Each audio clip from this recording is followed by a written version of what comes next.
So it's challenge time. Let's get ready to use all the tags that we've learned so far. On the right hand side, you'll see just a bunch of text all put together. But on the left hand side, where you should be doing the majority of your work, we are just going to be completing these tags.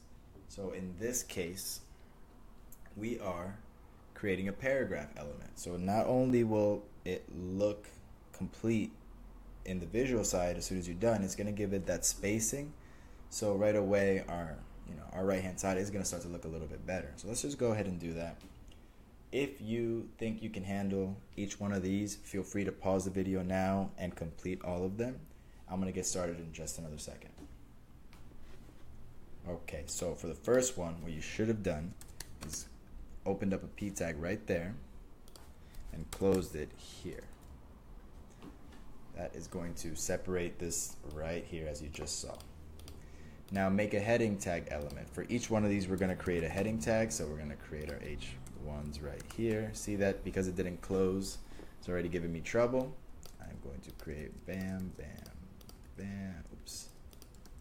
Ooh, things are starting to look wild just because I'm taking a bit of a shortcut, but we're just doing 2 through 6 here.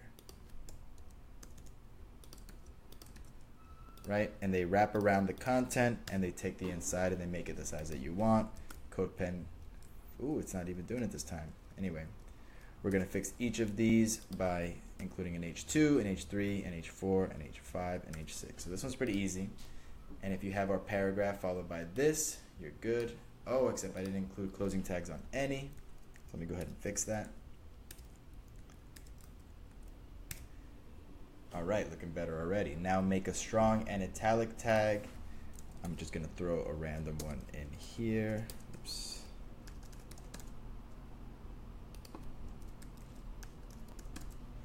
Perfect. And over here. Oops, we're going to do the italic one over here. That's the I, remember? So we can see there's one and there's another one. Good. Now line break and horizontal rule. Remember, you could just throw it anywhere. Some of my students were confused as to why this works, why BR works without the slash. It does, but for best practices, I wouldn't always include it like this. Some wild person also said, would this work? Using the opening and closing just like a regular tag.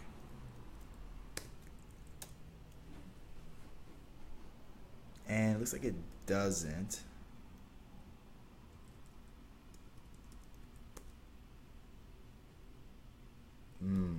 I see.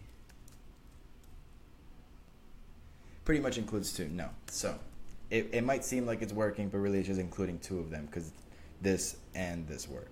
So for future reference, if you want to create a horizontal break, always do BR like this, and then include that closing slash in that area for good measure. Same thing with the HR. I'm just going to put one right here before this last word, and it's going to work. But then I'm just going to add that just for style, so we know it's a self-closing tag. So now we have our BR line break right there and our horizontal rule, so we can move on. Forget about this. I might fix it, I might not. I'm not sure.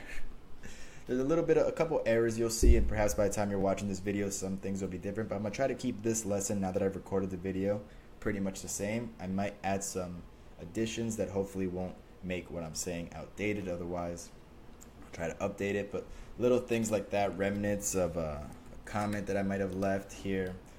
In practice during the class when I taught it, it was a little confusing. So I'm going to go back and fix a couple things. So that being said, 95% of what you're seeing should be the same.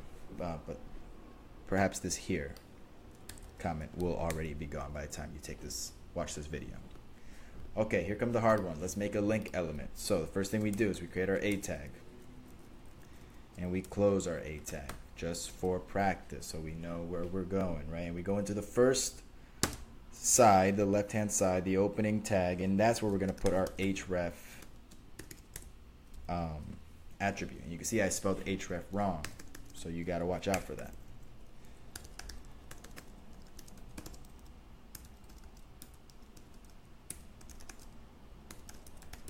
And I added my destination right there, and you can see that, bam, there's an error here.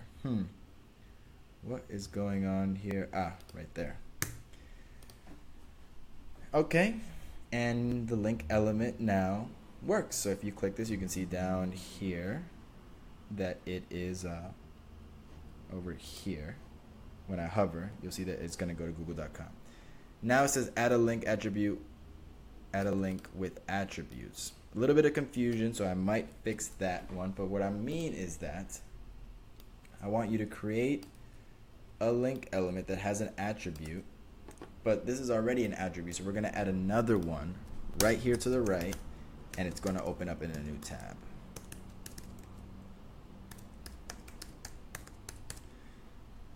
And that should work.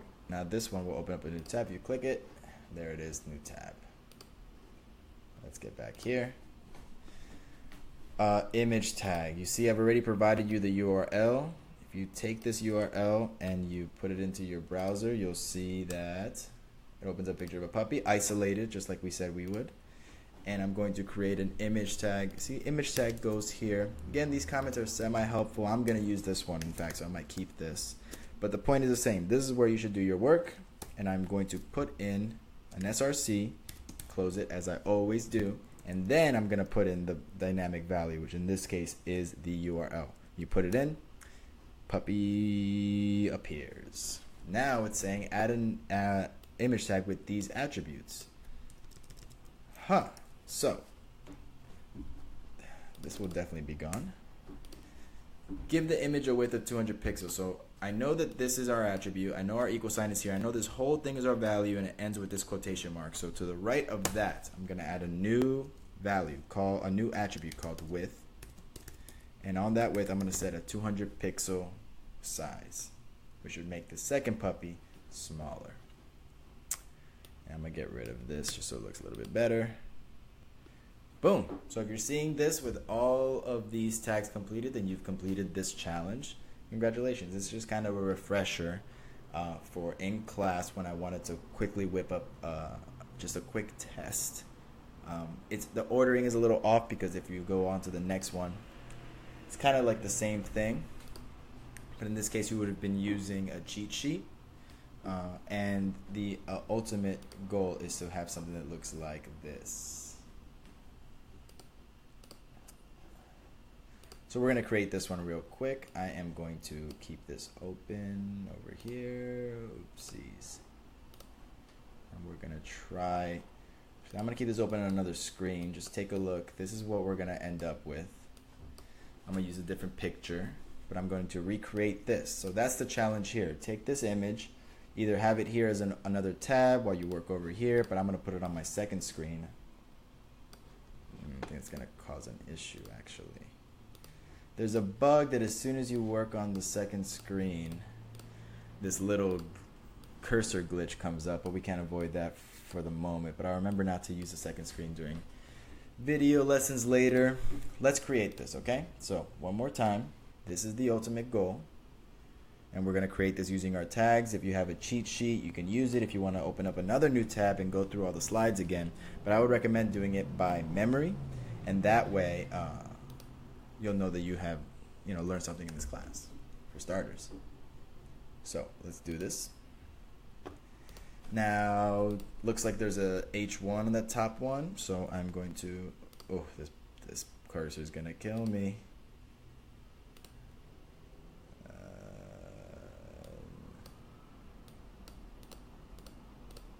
Oh well, so here we go. An H1, looking better already. It looks like this is a smaller heading, so let's go H4.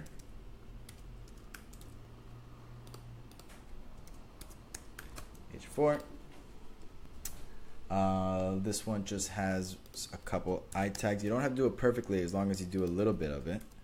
We can do this pretty quickly. Similar to the previous one. And looks like down here is a link tag.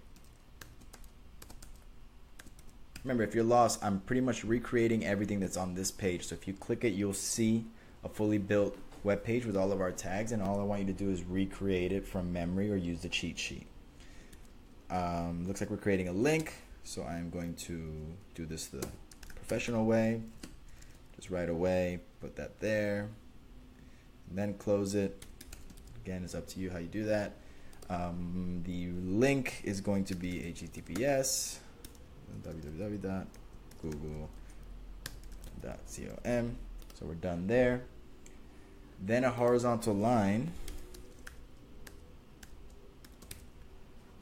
Good, good, good. Followed by a strong tag.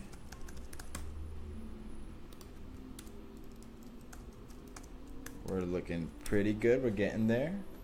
And then here I have the bare bones of an image.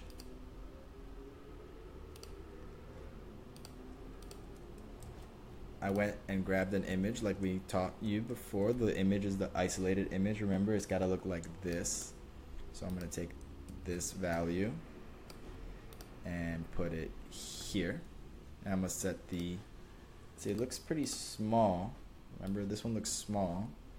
So we're going to bring the width down to 200 px and the height down to 200 px. Although that's not going to make a difference. And we have an error here, which I did see in class someone committed.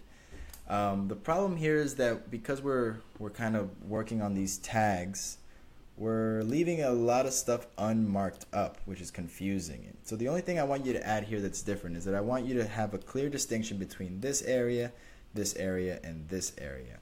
And one way to do that is to classify this one and this one as their own paragraphs.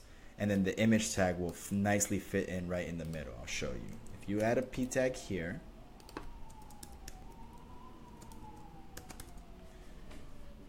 now this paragraph has room to work. And this one now is getting interrupted by the image tag. So if you add one here, now the computer knows where to situate everything. It situates the paragraph here, followed by the image tag, end, and then the paragraph tag down here. And the last thing we got to do is this unordered list. So how do we do an unordered list? It's going to be UL. Wrap all three of these inside that UL. And then right here, we're going to add some LIs.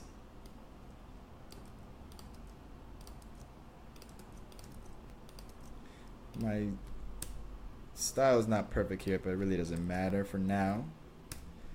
Actually, let's bring these at least so they're uniform. And that's it. We have recreated this page. See here, we got heading,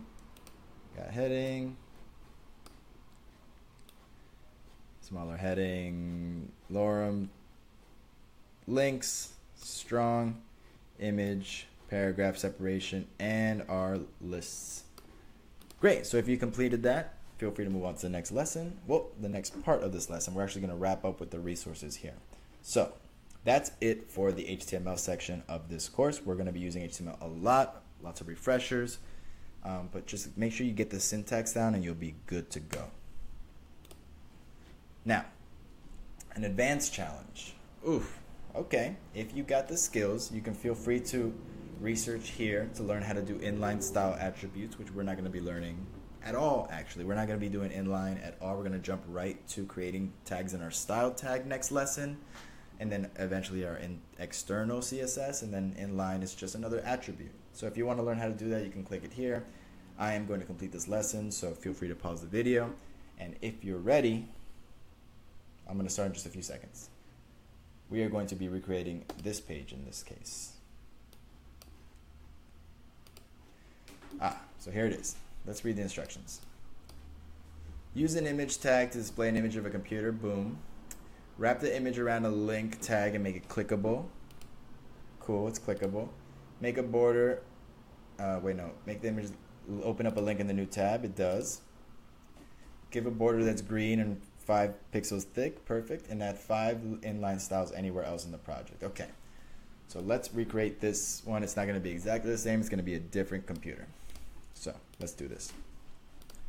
First thing we're going to do is create an image tag. And let's see. I'm going to create an image tag. Now we should get a picture. So one more time, I'm going to type in computer, images. I'm going to take this one. I'm going to right click and do open image in new tab, or you'll do in Firefox view image, so that our image looks like this. by itself. I'm going to copy this URL, and this is what we're going to use in our project. We'll put that in right there, and boom, there's our image. It's a little bit bigger, but we're going to leave it like that just for now because we're going to include in the inline styles perhaps a width that way. Or we could use the attribute. Let's use the attribute since you're already familiar with it. So to the right of this src attribute, I'm going to add another one called width. It's going to be 300px. Let's see how it looks. Already much better, at least more workable. Now wrap the image around the link tag to make it clickable. And here is the trick. This image tag is this right here. You can tell there's nothing fancy about it. You can't move it, not really. Can't click it, but it's an element all the same. So I am going to add an A tag. Now, question for you. Do you agree that if I did an A tag here, this is clickable? That this is a correct use of a, hold on. That this is the correct use of a link tag. The only reason it's not glowing is because I haven't included a destination, which I will in a second, but pretty much we're saying that by wrapping this this text right here around this and putting this A tag around it, anything on the inside is going to go to its destination, which in this case is going to be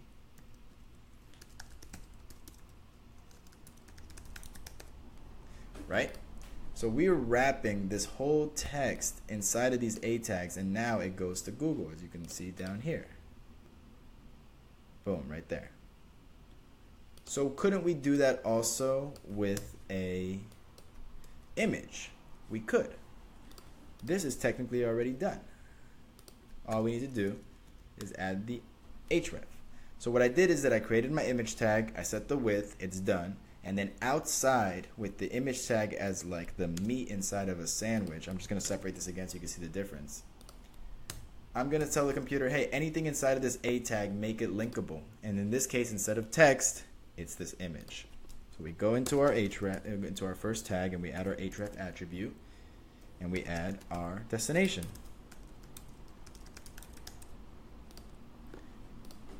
And as you can see now, hovering over the image, it is linkable to the destination that was set.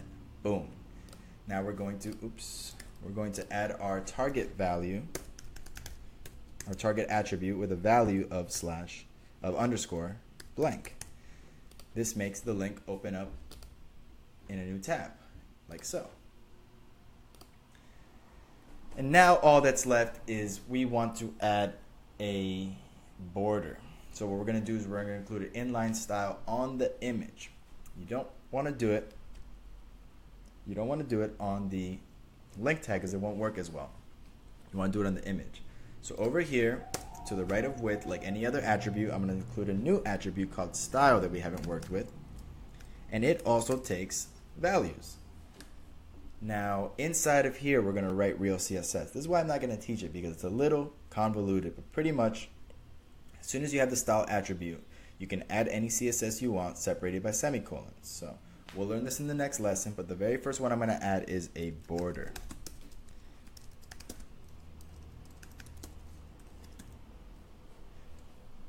Boom. And I think we're done. We have what we need here. It's linkable. It opens up a new tab and it has a green border. And the last thing is we want to add 5 inline styles anywhere in the project. So I'm going to keep going. Each one of these gets separated with a semicolon. Now I'm going to add a little bit of padding, 25px on all 4 sides. Let's bump that up to 50.